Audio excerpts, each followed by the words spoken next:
Howdy. Let me ask you a question. Good to see you. Are you wearing... Guys, the only... Hi, guys.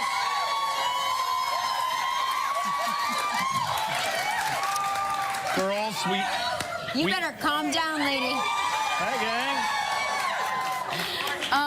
Are you wearing a suit of muscle underneath yours? Yes. Yes. All fake. You're wearing fake, all... fake, I fake, thought fake. so. I thought so. Yeah. Jerry and I go to the same guy. We go to the same guy. Yeah, we get the same thing. You both look good, I gotta tell you. Thank you. Well, this is truly fake. This is all padding. How are you? I see you're sporting a bandage. All good, Yeah. almost completely healed. It's another basal cell carcinoma. Yeah. Everything's fine. It is a cancer, but the least dangerous form of it. So it's just something I have to get out. And being an Aussie, or with English parents, growing up in Australia, it's sort of the new normal for me. Right, but everything's fine. And people have been so lovely. Thank you. Wear sunscreen. Yeah. Hang on. Yeah. Wear sunscreen and get checkups. The problem is... Yeah.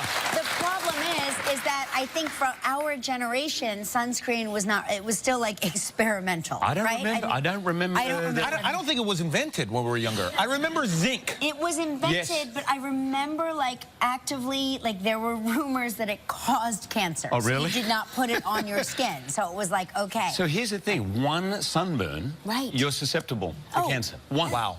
So, and all of this is 25, 30 years after the doctor told me. So this is all me as a kid. You know, I mean, our rule as kids growing up was you get burnt and peel 2 or 3 times, then you're set. Right. Then that was your base. Your base coat. Your base coat. Yeah, no. And I mean, now, it was crazy. Thank God our kids have like knowledge that we are are that generation where there's the hole in the ozone and it's burning us. Yeah. And now our kids don't have to go through that because you must lather them up. I lather them. Yeah. Is that the hardest thing on the planet? Yeah. But it's also Lathering tough. kids with I mean, sunscreen. do your kids sit and take it? Like, I have to literally running, wrestle my children down. Yes, running, singing songs with them, doing it, literally racing after them doing that. Thank God for the spray. Love the spray. Yeah, the spray. That invention is great. Yeah. I remember I used to, before they invented the spray, I used to, this is how we would do it. You just hold the arm, and then you walk in a circle. As the child is walking away from you, you're just sort of lathering them in a circle. As a kid, I remember, I don't know if you guys remember this, you were not allowed in the pool within 30 minutes of eating. Do you remember that one? Yeah. You'll die. You'll die. Sure. Nothing about sunscreen. You'll sink to the bottom. You'll sink to the bottom and die. And we used to sit there waiting. You'll get a cramp. Yeah. You would sit there in the sun. Where did that come from? Right. Anyway. Or like go outside and sit in the sun. It will cure your acne. I remember that. Does anybody else remember that? Yes. Okay. No. I remember people putting baby oil on themselves. Oh, yeah. And that's like, what? Yeah, just to accelerate the process. Yeah. It's so true. Yeah. I'm friends with Nicole Kidman. Sorry for dropping names, but you know she said. Oh, let's get that. Hey, here we go. Kidman. Oh, there you go, Nicole Kidman. Sorry, Nick. With Nick. Yeah. We call her Nikki. And she said to me, like, because she always grew up and was very, very conscious, and you know, she had pale skin, and she said people used to make fun of her, but now, thankfully for our kids, it's kind of cool. It's not. You don't have to be sort of, you know, brown, super brown to be cool. You can be your own skin. I'm so happy for my kids that it's all changed. Yeah. You've been around the world lately. I just got back from China. Oh my gosh, no kidding. Yeah. Okay. For you. Oh my. We raced back. Sorry, Jerry. For you. Listen, I get it. Thank you. Yeah. I appreciate it. And Deb is watching, by the way. Hey, Deb. Yes. She actually watched yesterday. She did. Because I was promoted on the show. And I said, Deb, I was on a plane yesterday. She goes, oh, no, I hadn't quite worked that out. But she's watching right now. Oh, she thought you were somehow going to materialize. Somehow be on the live with Kelly. If anybody could figure out, we could figure it out. Yeah. But so how is China? What is it like? It is amazing. Yeah. I mean, we went to Taiwan and then we went to Beijing. And when I got off that red carpet in Taiwan, and maybe because this is the end of a 17-year journey, I was overwhelmed by the response. There were so many. They said, oh, we're going to drive up here, and the driver goes, oh, we're not driving there. It was literally just packed with people, and there was a parking garage next to us, and 3, 4 stories high. They were leaning out. There's a pit, guys. There we go. Yeah. Look at that. I mean, the red carpet you see just starting on the left, that's where the main crowd. Oh, that's you. But remarkably have a Where's Hugh book. Excited, yeah, right. Calm and safe and really fun, and it was great. Do you get emotional? I mean, is there a moment where you come out and you look around and there's all of these people screaming and they're so excited to see you, and you think, God, I'm just a kid from Australia who like is living a dream. Particularly this moment, because people were saying goodbye, like people were crying. It's like, it's okay, I'm going to be back here. I'm doing a movie called The Greatest Showman. I'll be here in 6 months. Wolverine, goodbye. I'm like, okay, and they were crying, and it was kind of amazing. And I did take a note myself. I said, just remember this, because you may not experience something like this again. And it's a rare thing for us in our business to actually be with the fans. So I relish those moments to say thank you to them. I sign and, you know. Well, you're so good.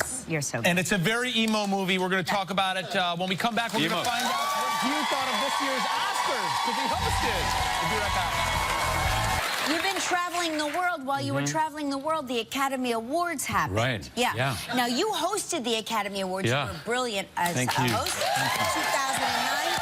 Did you get to see the awards or anything? I was in Taipei doing interviews, so I saw the opening, thought it was great, loved Justin. Then I thought Jimmy did a great job. He looked like it was his fifth time around. I thought he did a great job. He's a great host. Great host. And then I went into Did you see the thrilling ending? So here's what happened. I'm doing an interview. Michelle is over there, who works with me, came in and said, I need to talk to you about something. And I'm like, oh, okay. So I leave the interview, and she goes, they're doing the best picture. And I was like, oh, thank you. So I didn't know what. So I went in, and then literally that whole moment happened. La La Land wins. Mark Platt, producer of that, is a friend of mine. I'm watching Mark, and I'm like, oh, good on you, Mark. And they're starting to speak, and I'm like, I'm going to go back in. So I go back into interviews. 3 minutes later, Michelle comes in and goes, you'll never guess. And I'm like, yeah, whatever. And she goes, it took her like 3 minutes to convince me that it happened. I mean, it was just so shocking, you know. Speaking of Mark Platt, have you seen his son in Dear Evan Ben Platt is... He's a genius. Extraordinary. I think it's the one I said to him, maybe the best male performance I have ever seen, maybe one of the best performances I have ever seen on a stage. It's called Dear Evan Hansen. Dear Evan Hansen. I haven't seen it. And you must see it. him. You must.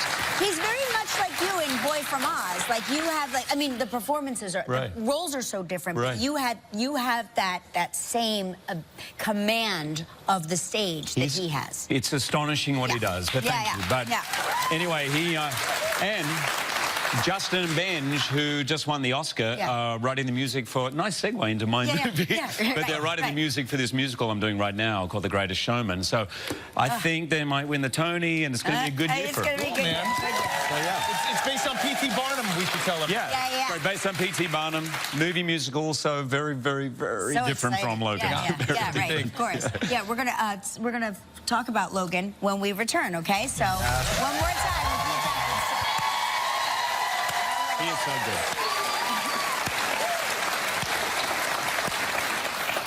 What would Hollywood do without Hugh Jackman films? That's what I want to know. Like, the whole industry would collapse. No, it wouldn't. It would just keep sailing right on. No. Thank you. No. So now, what's going to happen? No more Wolverine? Not for me. Not for you? Someone else will play it. You think? I don't think. Don't look at me. I can do like 3 push-ups. Like, Wolverine, I saw you. This was supposed. All right. This is supposed to be like out of shape older Logan. It takes place in the future.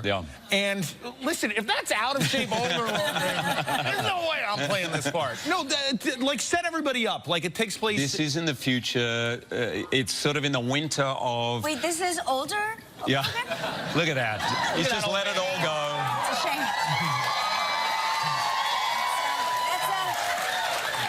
Clearly he's suffering from low T.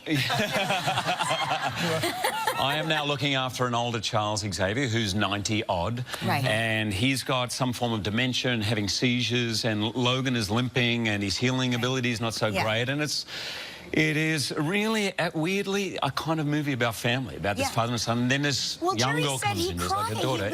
I was crying. I was crying. You know what? I'm man enough to admit, at the end of it, myself and Seth, who works on our staff, we were holding hands and like.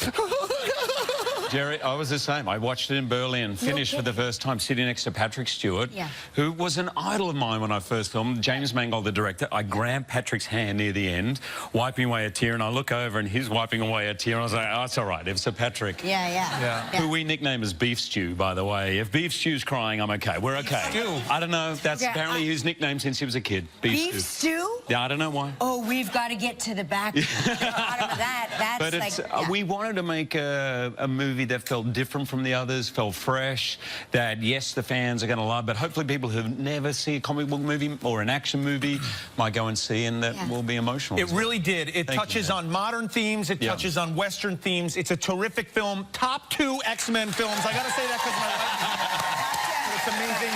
Logan, thank you, Jared. Tomorrow night. It's amazing. Go see it. Coming up next, Josh Henderson. Thank you, my friend.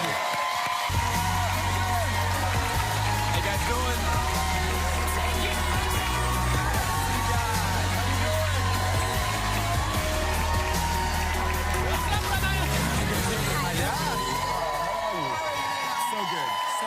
Good to see you. Josh, you know what? It's so funny. Woo!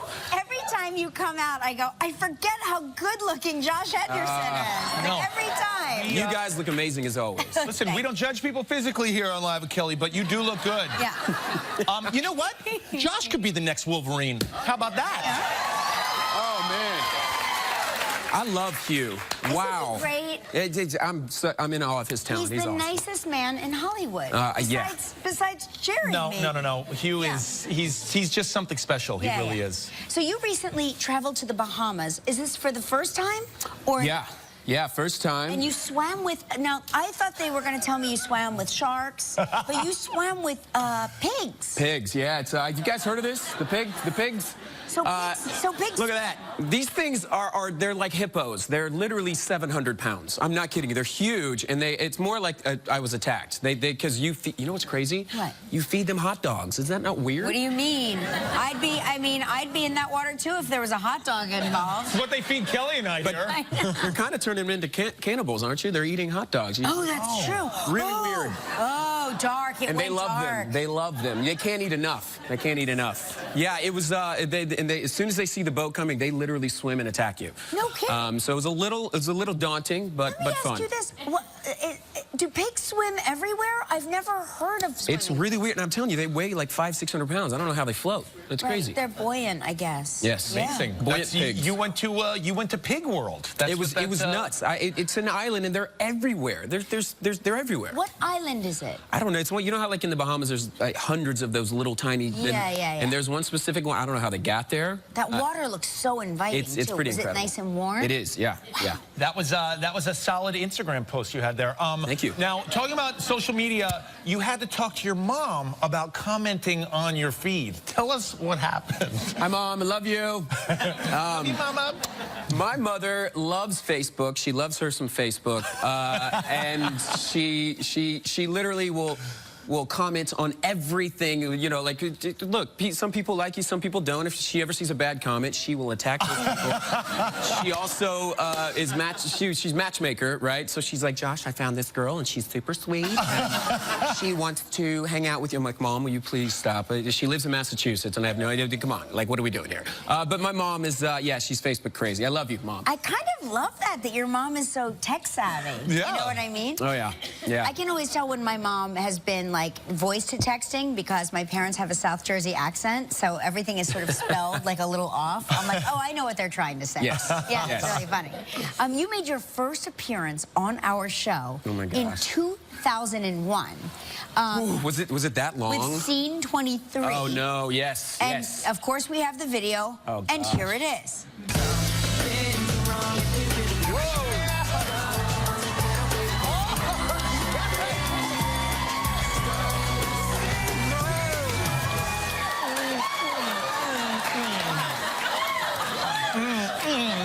That wasn't me. I forgot I was a backup dancer for that in the leather pants. That was the first time I met you, and I fell in love. He says that to all the hosts. Me too. No, we get it. Hey, listen, when we come back, we're going to find out what Josh would never, ever, ever do. From the arrangement, starring starring Josh Henderson. So tell us about your character. My character's name is Kyle West. He is the biggest film star in the world. And he is, when we find him in the beginning, he's coming out of a bad public breakup to another actress. And he's in a bad place. And then this young actress that is just trying to make it in Hollywood comes in and reads for one of his films. And they have an instant connection, fall in love. And he's like, I have to pursue this. Like, why is this girl affecting me so much? This could be the one. She's the one. And but they can't have this relationship without a contract. So the show gets very dark and interesting really quickly. She gets offered a contract for $10 million to be first my girlfriend, then obviously the fiance. And it's a crazy story about essentially a love story that takes place in Hollywood. Wow. With a big film star and an up-and-coming starlet, I guess. I love that like they have to give her a contract. We're going to give you a contract to be a movie star and pay you $10 million to marry Josh Henderson. Okay, when do I sign? There must be a line around the block for that role. Now, if you were presented with a contract that detailed your entire relationship, would you sign it? No. I would not. No, look, I believe in love. I'm very excited about, you know, falling in love at some point and all that good stuff. And I would never, you know, at the end of the day, that's a real life thing, and the money will always come. So, yeah. All right, everyone, on 3, go. Do not miss the season premiere of The Arrangement this Sunday at 10 p.m. on E, and we will be right back. Woo, buddy! What up?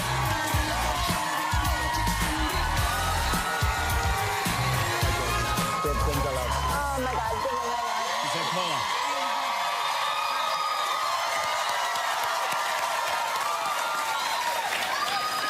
Howdy.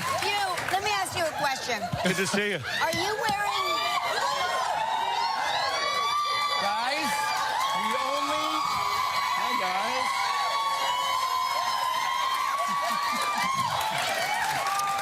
Girls, You better calm down, lady.